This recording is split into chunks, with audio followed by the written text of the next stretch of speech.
오늘 저는 누가복음 19장에 읽었던 이 말씀 가지고 삭개오라는 한 인물에 대해서 말씀을 나누려고 합니다. 이 삭개오라는 사람, 이 사람이 살던 시대의 이스라엘은 로마의 속국이었습니다. 주권이 없었지요. 그리고 이 삭개오가 가지고 있었던 직업은 세무서장이었습니다. 그런데 그 당시에 세리, 그리고 이 세리의 대장 되는 사람들은 로마 정부로부터 월급을 받는 사람들이 아니었습니다. 로마가 준 세금을 거두는 권한을 가지고 자기 동족들에게 세금을 거두고 그 거둔 세금을 로마 정부에 바치고 난 다음에 남는 돈을 가지고 자기가 먹고 살았기 때문에 나라에서는 원하는 액수만 들어오면 되는 거고 얼마를 더 거두어 드리느냐 하는 건 세리들에게 그냥 맡겨버렸어요. 그러다가 보니까 아무래도 사람들이 돈에 대한 욕심이 있어서 정해진 세금보다 훨씬 더 많은 세금을 거두어 드릴수록 이 세리들은 돈을 벌게 되니까. 그래서 어떤 면에서 보면 로마 정부는 자기들이 손도 대지 않고 세금을 거두어 드렸고 백성들의 원성을 피해가면서, 그리고 이 세리들은 로마의 권력을 등에 업고 자기 동족들에게 좀 착취와 같은 세금을 거두어 들여 부를 쌓아가는 사람들이었습니다. 그러다가 보니까 이 로마 정부에서도 이 사람들에 대한 이 불부당한 모습을 알고 있었지만 대부분 들어오는 돈 때문에 눈 감아 주었고, 유대 사람들은 이러한 이 세리들을 동족의 등을 쳐먹고 피를 빨아먹고 사는 무슨 매국노 또는 배신자, 죄인 같은 아주 혐오스러운 관점으로 이 세리들을 바라보았습니다. 그러니 이 세리라는 사람들은 돈을 벌고 돈을 거두어 드리는 권한을 가지고 있었을런지 모르지만 로마 정부에서도 사실은 그렇게 인정받지 않는 사람들이었고 동족들로부터도 인정을 받지 못하는 사람들이었죠. 더군다나 그렇게 세리들이 돈을 거두어 드리는 일에 관할을 하는 책임자이니까 아마 세리들 중에는 돈을 좀 많이 거두어 들여서 일정한 부분을 세리장이었던 삭개오에게 상납을 하는 일도 분명히 있었을 겁니다. 그러니 이 여리고라는 도시 안에서 살아가는 대부분의 사람들, 유대인들이 이 삭개오라는 사람에 대해 가지고 있는 이미지는 결코 좋은 이미지가 아니었다는 거죠. 이 본문보다 한 장 앞서 있는 이 누가복음 18장에 보면 태어나면서부터 앞을 보지 못했던 한 시각 장애인이 이 여리고성을 드나드는 성문 앞에서 구걸을 하면서 생계를 유지하는 사람이 있었습니다. 그런데 예수님께서 이 사람의 눈을 뜨게 해주신 기적이 일어나게 되었어요.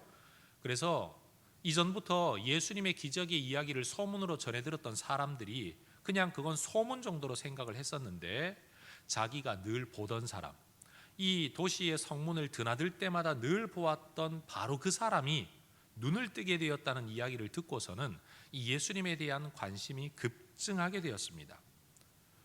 삭개오도 바로 이 소문을 들어 알게 되었고 삭개오도 그 예수님을 보고 싶었어요.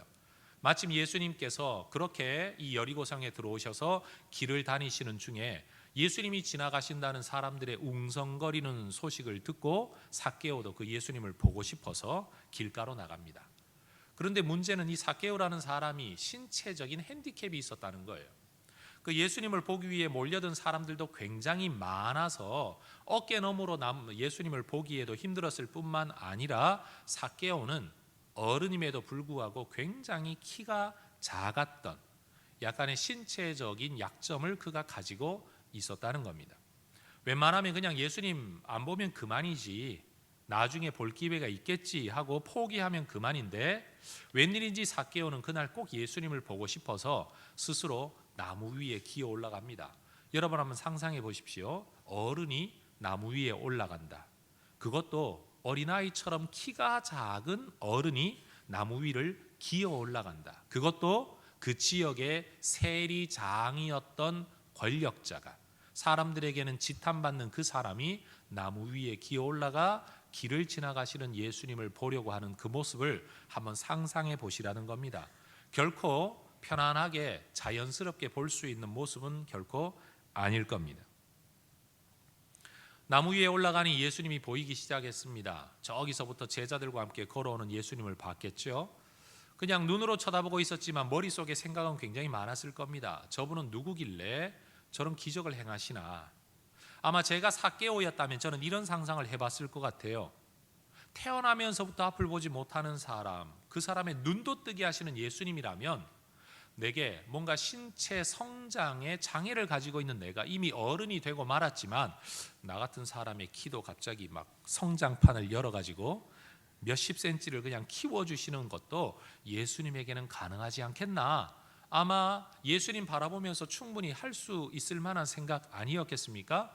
그렇게 예수님 지나가시는 모습을 보고 있는데 갑자기 예수님이 길에 멈추어 서십니다. 그리고 삭개오가 올라가 있는 나무 앞에 서서 삭개오를 올려다보며 말씀을 하시는 거죠. 성경 구절은 이렇게 기록되어져 있습니다. 5절, 예수께서 그곳에 이르사 쳐다보시고 이르시되 삭개오야 속히 내려오라. 내가 오늘 너의 집에 유하여야 하겠다. 예수님의 동네는 가버나움이라는 동네가 주로 사셨던 동네인데 여리고는 굉장히 거리가 멉니다. 근데 예수님이 어떻게 삭개오의 이름을 알고 계셨을까요? 삭개오는 놀랐을 겁니다. 뿐만 아니라 사람들도 놀랐을 겁니다. 예수님이 어떻게 저 삭개오를 알고 계실까? 더군다나 예수님이 삭개오의 집에 하룻밤 내가 머물러야 되겠다라고 말씀하실 때 사람들은 수군거렸습니다.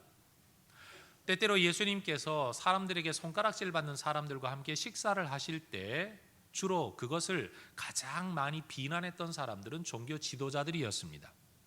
유대인들이 가지고 있는 관습상 부정하다라고 일컫는 사람들과 함께 식사를 하거나 머물러만 있어도 우리 한국 표현을 하면 내가 부정탄다, 이런 종교적인 관습이 있었기 때문에 이런 죄인들과 함께 식사하는 것은 지탄거리였다는 거죠. 그런데 예수님이 삭개오와 함께 식사하며 그 집에 머물겠다라고 말할 때는 좀 남다르게 경건성을 유지하는 종교인들이 아니라 일반 백성들조차도 손가락질을 했습니다. 그만큼 삭개오는 일반인들에게 인정받지 못하는 사람이었다는 거죠. 7절을 보십시오. 무 사람이 보고 수군거려 이르되 저가 죄인의 집에 머물러 들어갔도다. 여러분, 예수님은 왜 굳이 이렇게 사람들에게 손가락질 받는 사람의 집에 머물려고 하셨을까요? 요즘 우리는 세상 돌아가는 이야기를 할 때마다 뭐 배나무 밑에 갓근 고쳐 쓰지 말고 어디 가서 신발끈 묶지 말아라, 이런 이야기 많이 하죠.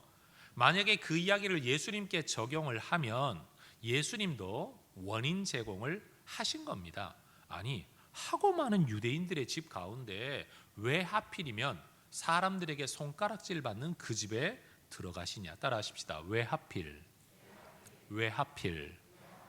그러니 여러분, 우리가 알아야 될 게 하나 있어요. 하나님이 하나님의 뜻을 가지고 어떤 일을 행하실 때는 우리가 남의 일 평가하기 좋게 왜 하필 굳이 그럴 필요 있냐 하는 그런 일들도 우리 예수님이 의도적으로 하실 때가 있다는 겁니다. 우리가 생각하는 것처럼 모든 문제를 피해가면서 누가 보더라도 타당한 방법으로만 하나님이 일하시는 게 아니라는 거죠.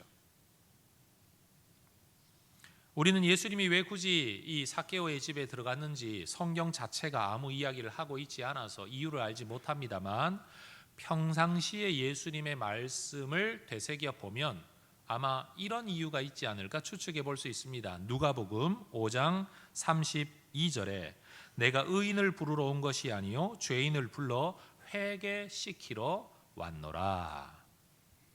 예수님이 이 땅에 오셔서 하려고 하셨던 일이 뭐냐? 죄인을 불러 회개시킨다라는 겁니다.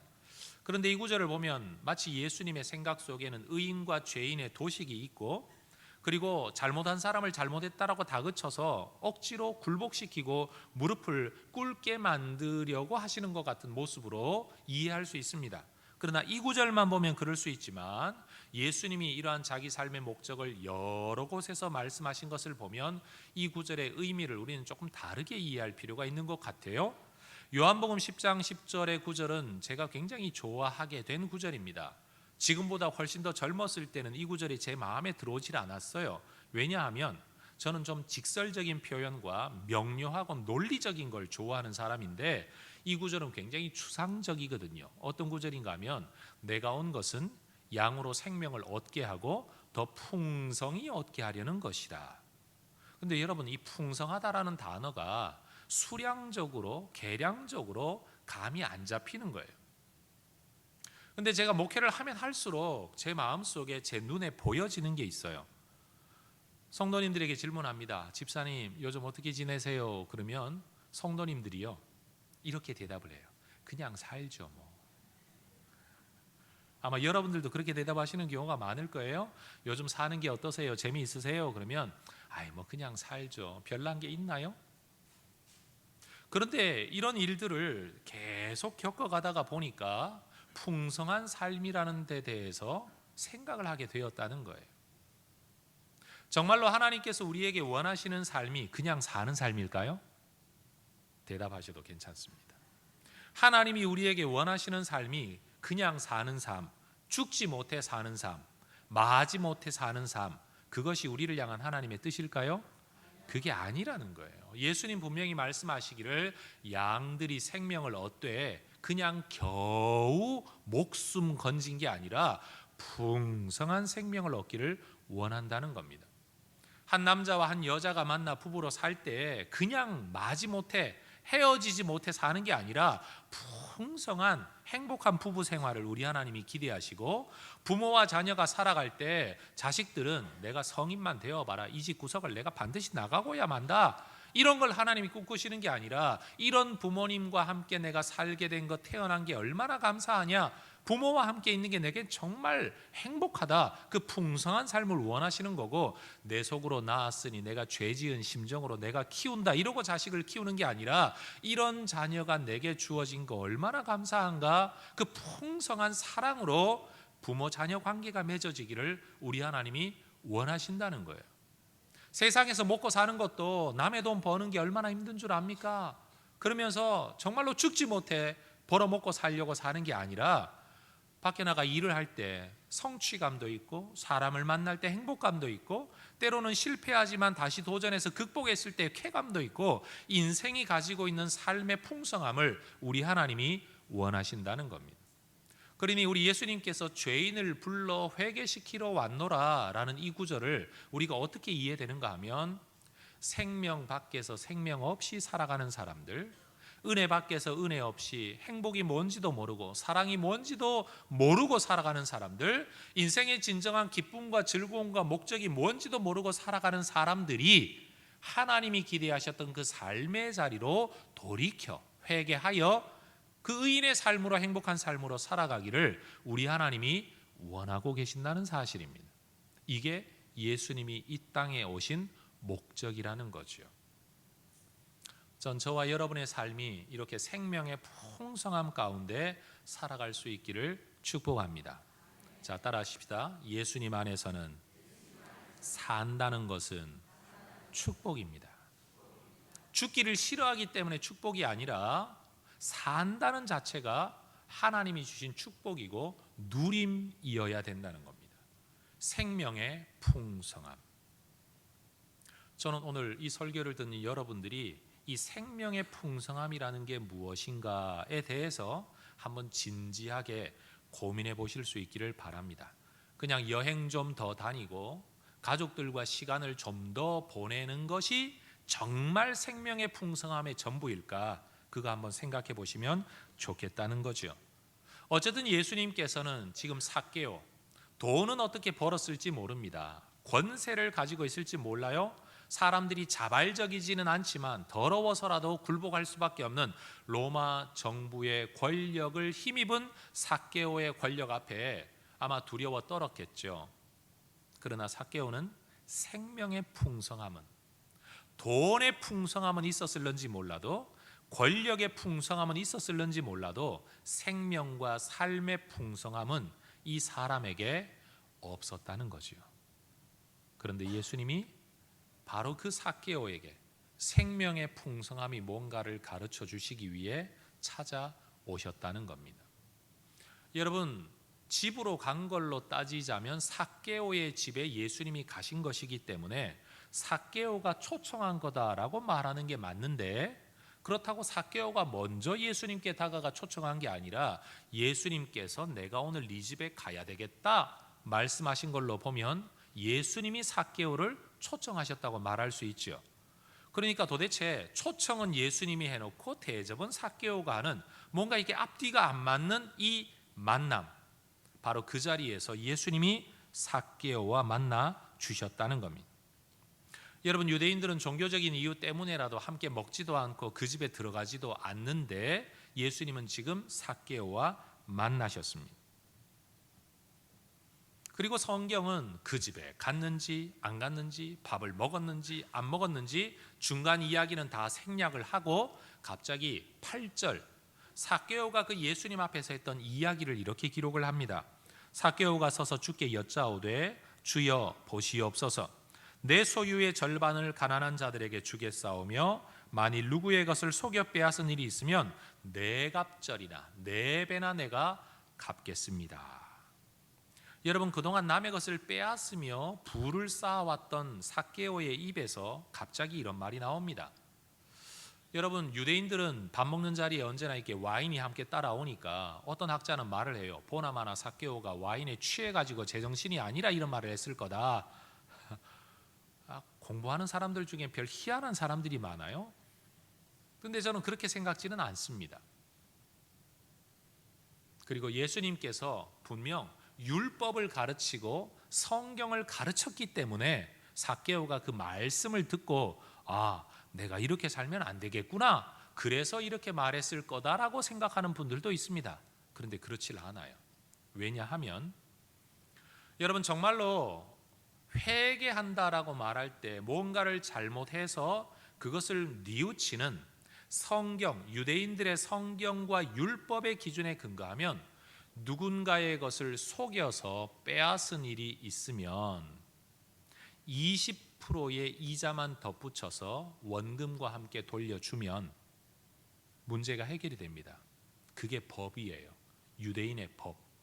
만약 예수님이 삭개오에게 성경의 법, 하나님의 뜻을 가르쳐서 삭개오가 회개하게 되었다면 알겠습니다, 내가 빼앗은 것에 대해서는 20%의 이자를 붙여 돌려주겠습니다 라고만 해도 순종하는 거고 성경적이고 그게 하나님의 뜻이라는 겁니다. 그런데 지금 삭개오가 돌려주겠다고 한 게 20%의 이자인가요? 아니요, 4배나 갚겠습니다 라고 말하고 있습니다. 그것은 성경이 규정하고 있는 율법의 기준 그 이상의 것입니다. 더군다나 성경이 어느 누구에게도 요구하지 않는 일을 그는 하겠다고 합니다. 그게 뭐지요?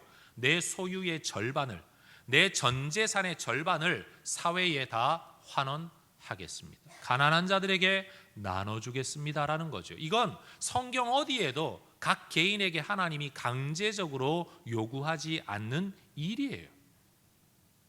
우리가 예수 믿는 사람들이 흔히 하는 표현 그대로 하면 나를 향한 하나님의 뜻이 뭐냐 이걸 자꾸 묻는데, 지금 삭개오가 하고 있는 건 하나님의 뜻이 아니라는 거예요. 다시 말하면 하나님이 시켜서 하는 일이 아니고 성경이 규정하고 있기 때문에 하는 일도 아니라는 겁니다. 우리가 세상살이 하면서 어떤 책임질 일이 있으면 우리는 습관적으로, 자기도 모르게 본성적으로 내가 책임질 일을 최소화하려고 합니다. 그렇지 않습니까? 최소한의 책임을 지려고 해요. 그러면서 책임의 일부분을 다른 사람에게 떠넘깁니다.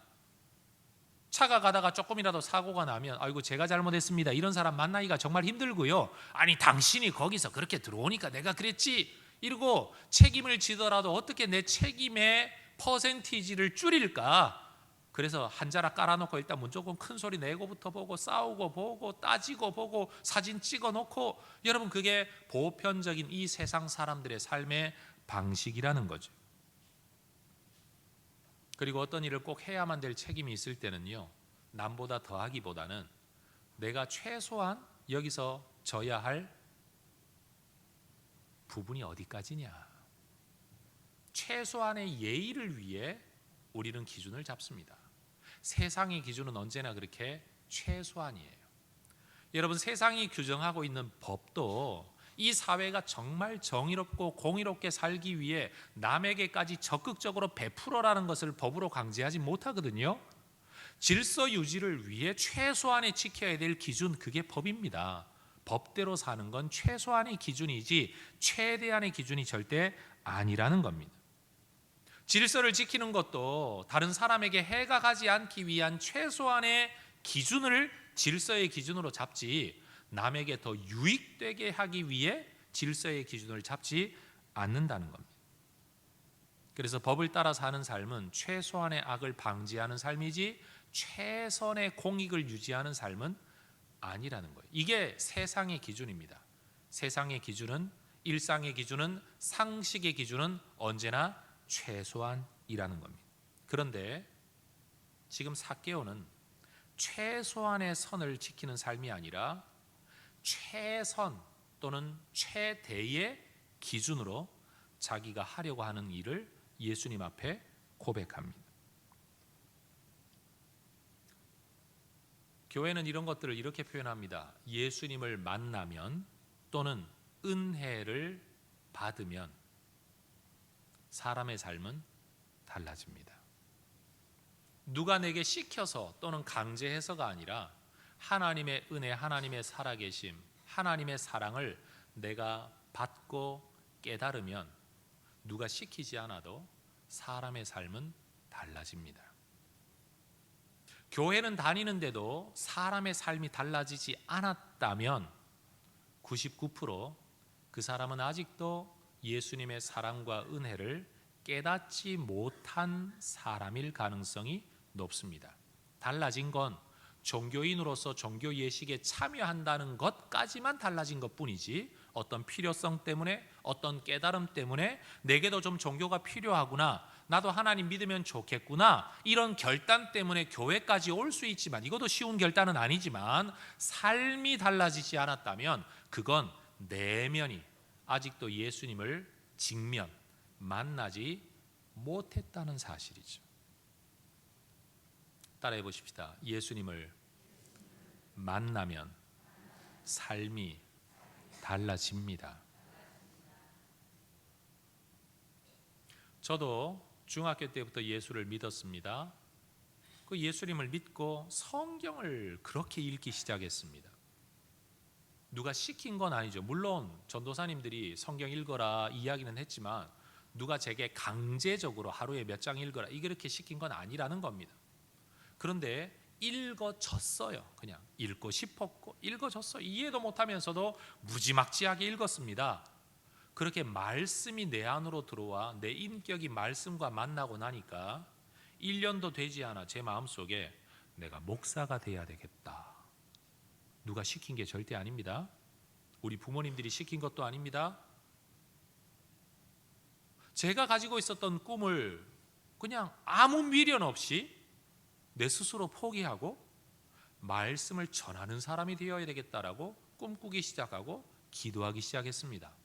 그리고 시간이 더 흘러 내가 입으로 그것을 말하기 시작했을 때 모두가 말렸습니다.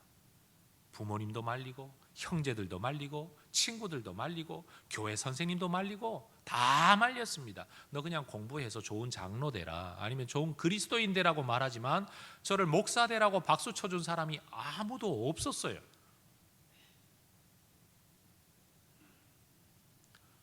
여러분, 저는 여러분이 목사 되라고 지금 이 설교를 하는 게 아니고요, 정말로 하나님을 만나게 되면 누가 나에게 푸시하지 않아도 삶이 바뀝니다. 예수님께서 누군가의 마음에 들어오시면 달라집니다. 저는 설교자로 살고 있는 목사입니다. 그래서 교회에 있는 성도들과 가장 많은 만남을 또는 대화를 또는 일을, 생활을 함께 하죠. 그런데 예수님이 계시록에 보면 이런 표현을 쓰십니다.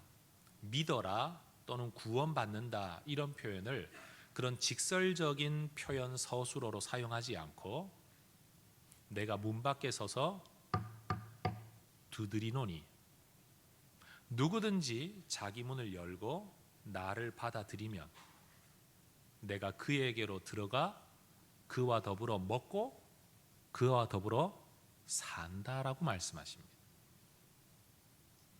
여러분, 예수를 믿는다는 것과 구원을 받는다는 것을 단순히 구원받았다라는 객관적 서술로 사용하지 아니하고 마음의 문을 연다는 것과 예수님이 들어오신다는 것과 그리고 함께 먹고 함께 마신다는 것으로 표현하고 있다는 거죠. 오늘 삭개오의 이야기가 바로 그 이야기인 겁니다. 근데 많은 사람들이 예수님께서 문 밖에서 두드리고 있을 때 분명 그 문 두드리는 소리까지는 듣는데 그 다음 고민이 많아요. 아마 삭개오가 고민을 했다면 이런 고민을 했을 겁니다. 아니, 저 양반이 나를 언제부터 한다고 우리 집에 온다는 거야? 아니, 우리 마누라는 집안 청소를 해놨을까? 손님 맞을 준비를 했을까? 내가 갑자기 손님을 끌고 가면 부인이 굉장히 싫어할 텐데, 아니 예수님만 오는 게 아니라 12명이나 있어가지고 갑자기 13명이나 우리 집에 와야 되는데 13인분의 음식 준비를 더하면 돈 손해가 얼마가 되고 13명이 잠잘 자리가 우리 집에 있나? 13명이 오늘 저녁에 씻고 내일 아침에도 씻고 저녁도 먹고 아침도 먹고 그러려면 야, 우리 집에 방이 몇 갠데 이게 얼마나 불편한 일인가? 우리 가족들은 어떻게 되나? 내가 동의를 구해야 되나? 여러분 아마 생각이 얼마나 많았겠습니까? 마치 그렇듯이 교회를 다니는 사람들도 하나님의 말씀이 내게 문을 두드릴 때 전부 다 자기 속으로 계산을 해요. 내가 이 말씀을 받아들이고 나면 내 돈 얼마를 내놔야 되지? 내 시간 얼마를 내놔야 되지? 내가 뭘 더 해야 되지? 전부 다 계산을 하고 앉아가지고 문 두드리는 소리까지는 들었는데 문을 열지를 못해요. 그래서 설교는 들었는데 그 설교가 마음속에 들어가질 않아요. 귀로 들어오고 머리로까지는 들어왔는데 자기 마음 문을 열지를 못해요. 그럼 질문합니다. 그 사람은 말씀을 만난 사람입니까? 그 사람은 하나님을 만난 사람일까요? 그 사람은 하나님과 함께 더불어 먹고 마시는 사람일까요? 그래서 저는 여러분에게 다시 말씀드립니다. 교회를 다닌다는 것과 진짜 신앙생활을 한다는 것 사이에는 거리가 있습니다. 밖에서 볼 때는 교회 다니는 사람은 다 신앙생활 하는 거라고 말을 합니다. 그러나 이 안에서는 그렇게 말하지 않습니다. 교회를 다닌다는 것과 신앙생활을 한다는 것 사이에는 또 다른 하나의 거리가 있다는 겁니다. 문 두드리는 소리만 계속 듣고 살고 있느냐? 아니면 예수님을 모셔 드려서 예수님과 더불어 먹고 마시고 있느냐? 문 두드리는 소리만 들어가지고는 삶의 변화가 일어나지 않습니다. 그 예수님이 집 문을 열고 내 집 안에 들어오는 것처럼 내 마음 문을 열고 내 안에 들어오셨을 때 삭개오와 같은 변화가 일어난다는 겁니다. 어느 누구도 삭개오의 변화를 요구하지 않았습니다. 예수님께서 성경을 가르쳤다라고 저는 생각지 않습니다. 그냥 그와 더불어 먹고 마셨을 뿐입니다. 그런데 삭개오 안에 변화가 일어나는 겁니다. 여러분, 사랑을 만났을 때의 사람의 변화, 진리를 만났을 때의 사람의 변화, 그것처럼 진정한 예수님, 하나님의 아들이신 그 예수님을 만났을 때 삭개오에게 변화가 일어난 겁니다. 삭개오에게 있어서 예수님을 그저 구경했을 때까지만 해도 변화 일어나지 않았습니다. 오늘 내가 네 집에 들어가야 되겠다라고 말씀하실 때까지도 변화가 일어나지 않았습니다. 자기 문을 열고 예수님을 모셔 드렸을 때 그 주님과 함께 먹고 마시는 과정 속에 삭개오에게 변화가 일어난 겁니다. 비포와 애프터가 어디에서 나눠지느냐? 예수님을 봤을 때도 아니고 예수님에게 초청을 받았을 때도 아니고 예수님을 모셔 드렸을 때, 그때 삶의 변화가 일어납니다.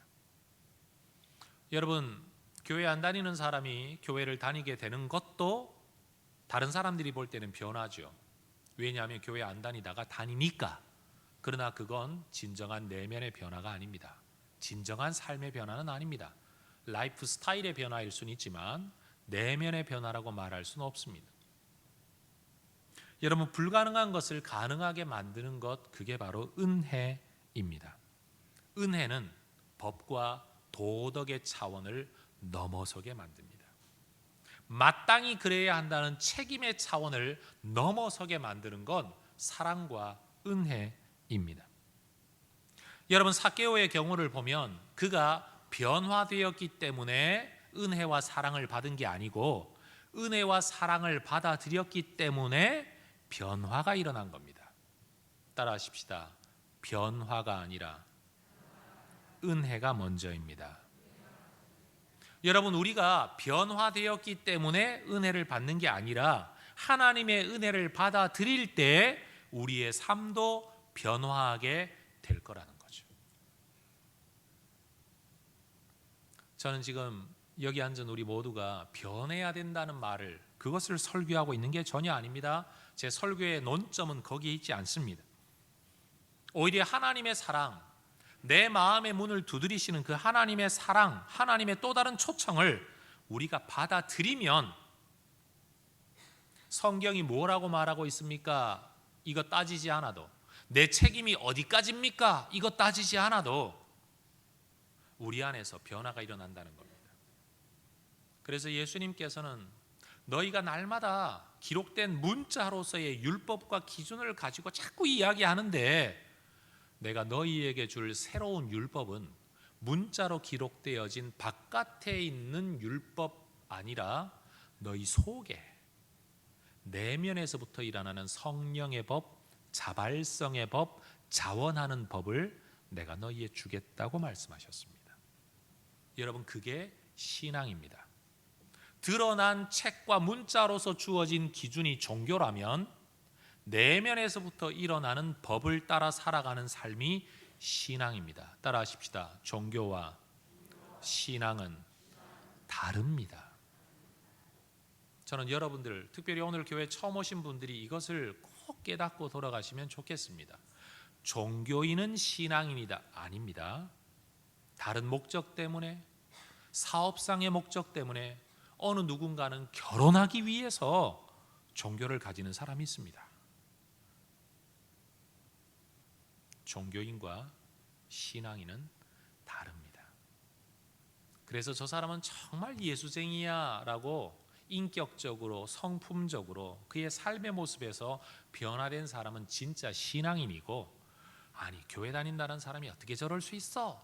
그 사람은 아직 종교인이라 그런 겁니다.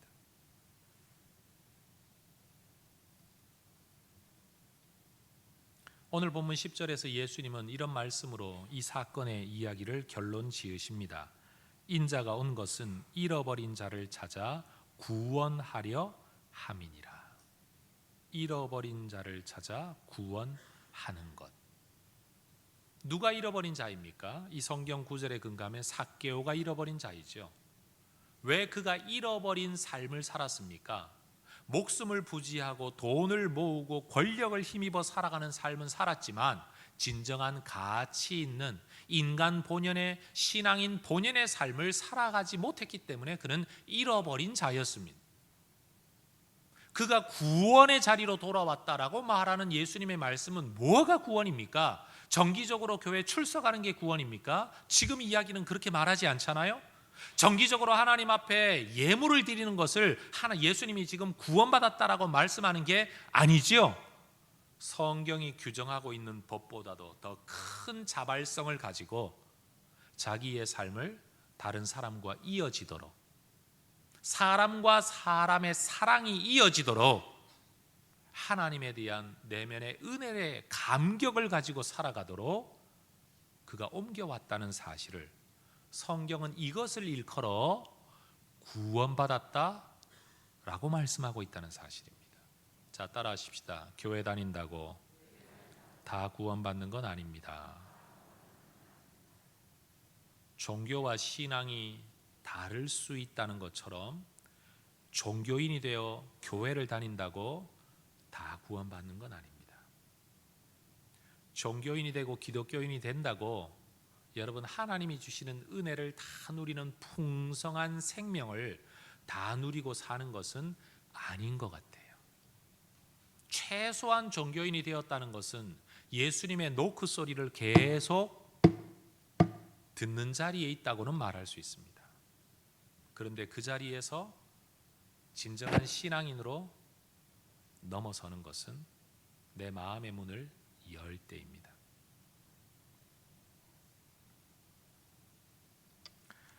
그래서 그리스도인이 된다라는 것은 하나님을 위한 나의 행함에서 시작되는 게 아니고 나를 위한 하나님의 행하심을 받아들이는 데서 시작됩니다. 여러분, 이런 건 명언입니다. 받아 적어야 됩니다.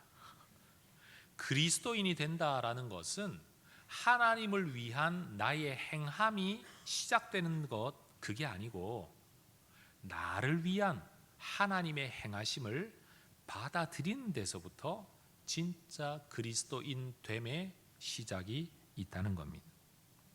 여러분, 뭘 자꾸 행해야만 된다라는 강박관념에서 벗어나야 됩니다. 종교인들은 뭘 자꾸 행해야 된다라고 이야기를 해요. 그러나 여러분, 신앙인은 뭘 행해야 된다라고 말하는 게 아니라 그 사랑의 감격 때문에 내가 뭔가를 하게 된다는 거죠. 감격이 먼저입니다. 제가 우리 교인들에게 자주 가르치는 게 있습니다. 기록된 성경의 사건 단락도 그 자체로 하나님의 메시지이지만 어떤 성경의 이야기와 어떤 성경의 이야기를 앞뒤에 배치하는 편집도 메시지다. 여러분, 그렇죠? 그런데 이 19장의 삭개오의 이야기가 나오기 전에 바로 앞에 18장에 부자 청년 이야기가 나옵니다. 이 부자 청년은요, 얼마나 대단한 사람인가 하면 일단 청년이에요. 젊어요. 나이가 젊어요. 젊음이 있어요. 재산 아닙니까? 그런데도 부자예요. 그리고 이 사람은 세상적으로도 관리의 직분을 가지고 있는 출세한 사람이었고요. 더군다나 이 사람은 어려서부터 성경 말씀에 어김이 없이 살아왔던 굉장한 종교인입니다.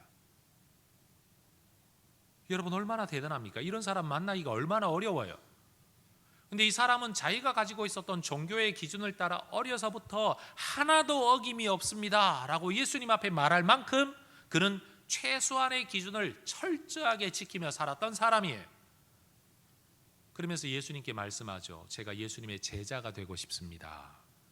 그랬더니 예수님께서 이 청년을 다 꿰뚫어 보시고 그렇게 말씀합니다. 네가 가지고 있는 소유 전부를 팔아 가난한 자들에게 주고 그 모든 것들에 대한 미련을 끊어버리고 나를 따를 수 있겠냐. 그랬더니 이 부자 청년이 재물이 많은 고로 근심하며 포기하고 돌아갑니다. 그는 분명히 자기 입으로 말했어요. 하나님을 섬기는 일에 있어서 하나도 어기지 않았다고. 최소한의 기준은 지켰다는 거죠. 그러나 최소한의 기준을 넘어 최대한의 헌신을 하기에는 그의 내면의 사랑, 은혜에 대한 감격이, 예수님에 대한 확신이 부족했다는 겁니다. 여러분, 이런 부자 청년 이야기 바로 뒷장에 이 삭개오의 이야기가 나오고 있는 겁니다. 그는 경건하지도 않습니다. 존경받지도 않습니다. 종교적인 삶을 살아지도 않았습니다. 그러나 예수님을 받아들였습니다.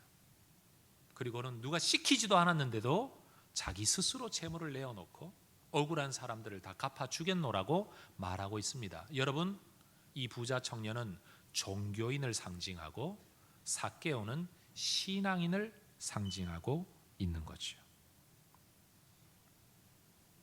교회 안에 다니는 사람들도, 교회를 다니는 사람들도 은혜를 받지 않고서 뭔가를 행하려고 하다가 보니 내면은 채워지지 않고 외적인 모습은 뭔가를 행해야 되겠다가 보니 점점 외식하게 되죠.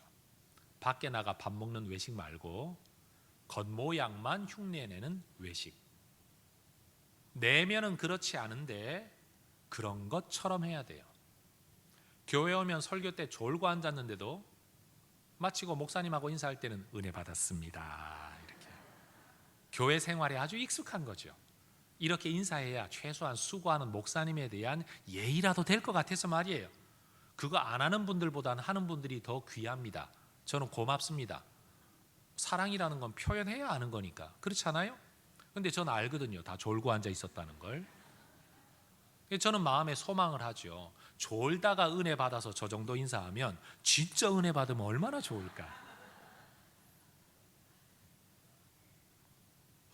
감동 없이 무슨 일을 하고 섬기려고 하니까 한두 번은 하겠는데 그게 오래 가질 않아요. 흉내는 좀 낼 수 있는데 내가 생각했던 수준 이상의 것을 누군가가 해야 된다고 말하면 갑자기 스트레스 받고 열받는 겁니다. 부담이 돼요. 교회 다니는 게 부담이 되는 거죠.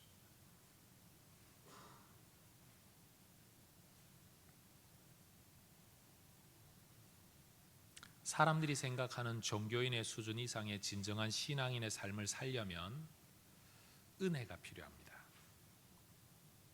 여러분은 제가 지금 이 자리에서 설교를 하고 있으니 목사님은 성경도 잘 아시고 하나님도 잘 아시고 이렇게 그냥 잘 사시다가 은퇴하시고 죽을 때까지 잘 유지만 하면 되시겠지, 혹시 이런 생각하시는 분 계실지도 모르지만 제 인생의 꿈이 뭔 줄 아십니까? 그 하나님의 은혜를 알아서 목사가 되려고 했고 여기까지 왔고 지금도 그러고 살고 있지만 제 꿈은 뭐냐? 하나님의 은혜를 지금 정도 알아서 내가 이런 삶을 살고 있다면, 제 머릿속에도 이 정도는 내가 최선이다 이러고 살고 있다면, 만약 내가 하나님의 은혜와 사랑을 더 깊이 깨닫게 된다면 나는 어떤 삶을 살게 될까? 살아본 적이 없기 때문에 저도 모르는 영역입니다. 그러나 저는 꿈을 꿉니다. 내가 만약 하나님의 사랑을 더 깊이 알게 된다면, 요만큼 알아서 요만큼 살고 있는데 더 깊이 알게 된다면 아마 나는 또 다른 삶을 살 거다. 그러니 단순히 예수 믿지 않는 사람들만 새 삶을 살아야 될 게 아니고 예수 믿는 성도들, 심지어 저 같은 목사도 꿈을 꾼다는 거예요. 매일의 삶을 넘어 내일의 삶을, 지금 같은 삶을 넘어 더 기쁨으로 성도들을 바라보는 그 삶을, 지금보다도 더 큰 감격을 가지고 설교하게 되는 그런 삶을. 그래서 제가 늘 혼자 흥얼거리는 찬송은 그거죠. 예수 더 알기 원하네. 크고도 넓은 은혜와 대속해 주신 사랑을 간절히 알기 원하네. 아니 목사님, 그러면 지금까지 예수님의 사랑도 모르고 설교하셨다는 말입니까? 여러분, 지금 그 이야기가 아니에요. 알아요. 그런데 더 깊이 알고 싶다고요. 애들한테 한번 물어보세요. 부모님의 사랑을 알고 있니? 그러면 전부 다 뭐라고 대답해요? 네, 알아요 라고 대답합니다. 근데 여러분, 애들이 아는 건 맞는데 제대로 알고 있습니까? 그게 아니거든요. 어렸을 때도 부모님의 사랑을 알았지만 시집 장가 가서 애 낳고 키워보니 부모님 사랑 다시 알게 되고, 여러분 그 자식들 키워서 또 떠나보낼 때가 되니 우리 부모님 사랑 또 다시 알게 되고, 그 부모님 세상 떠나시고 나면 여러분 세상 떠날 때까지 가슴속에 사무치는 게 그게 부모님 사랑 아닙니까? 그러니까 부모님 사랑을 모르는 게 문제가 아니고 얼마나 깊이 내가 알게 되냐는 거죠. 근데 정말 안타까운 건 알 만큼 알 때가 되면 나도 죽는다는 거예요.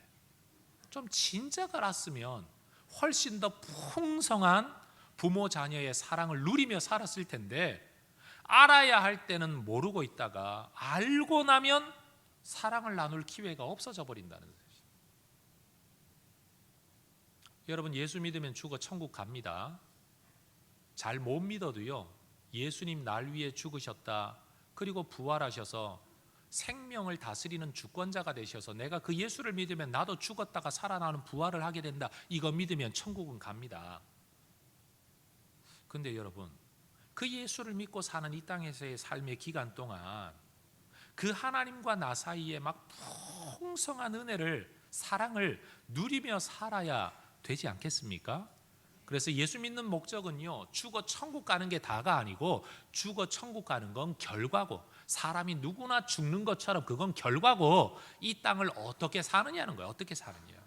그리고 이 땅을 어떻게 살았느냐에 따라서 천국의 삶도 달라진다는 거예요.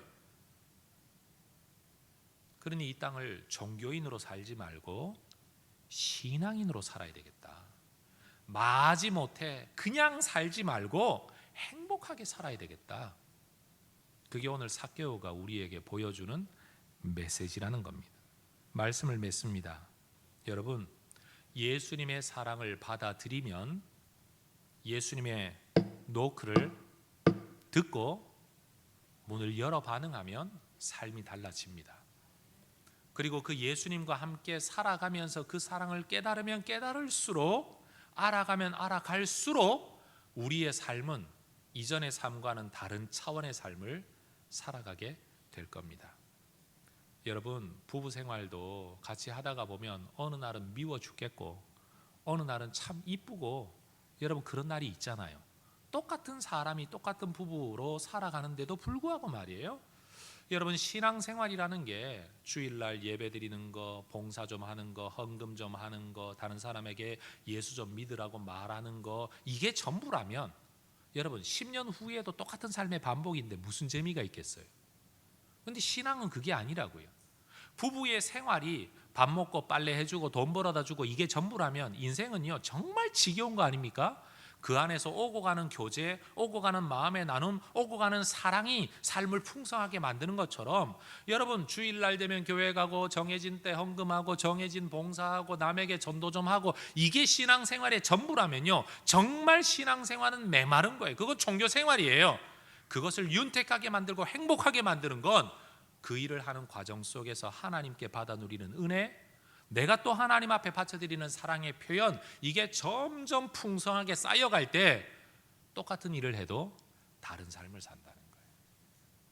똑같은 밥을 지어도 이뻐서 지어주는 밥과 마지못해 지어주는 밥이 있듯이, 똑같은 종교 활동을 해도 감격과 신앙을 가지고 하는 종교 활동이 있고 속은 빈 껍데기 종교 활동도 있다는 거죠.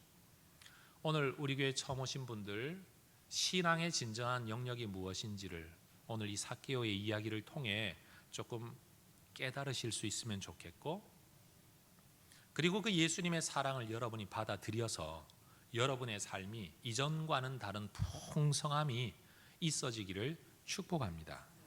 그리고 우리 혜성교회 성도 여러분, 종교인으로 종교생활로 주일날 예배 드리는 것으로 내 삶의 전부라고 여기지 마시고, 우리 하나님의 사랑을 더 깊이 알아가기를 원하면서 그 사랑을 받아들임으로, 내가 집사니까 이 정도는 해야지, 아니면 내가 성도니까 이 정도는 해야지, 이런 늘 최소한의 기준, 의무감으로 마지못해 그러고 살아가는 종교인 되지 말고, 여러분 기쁨으로 여러분 스스로 최선을 다해 하나님을 사랑하고 그 행복을 누리며 살아가는 진짜 신앙인이 되실 수 있기를 소망합니다. 저는 이것이 제가 성경을 가르치고 설교하는 이유와 목적이라고 생각합니다. 교회 안 다니셨던 분들, 손가락질 할 만큼 욕먹는 사람들이 있으면요, 욕하지 말고 불쌍히 여기는 마음이 있으셔야 돼요. 아, 저 사람은 종교 안에는 들어갔는데 신앙 안에는 아직 못 들어갔구나 라고 여러분이 좀 이해를 해 주셔야 된다는 거예요. 기도하겠습니다.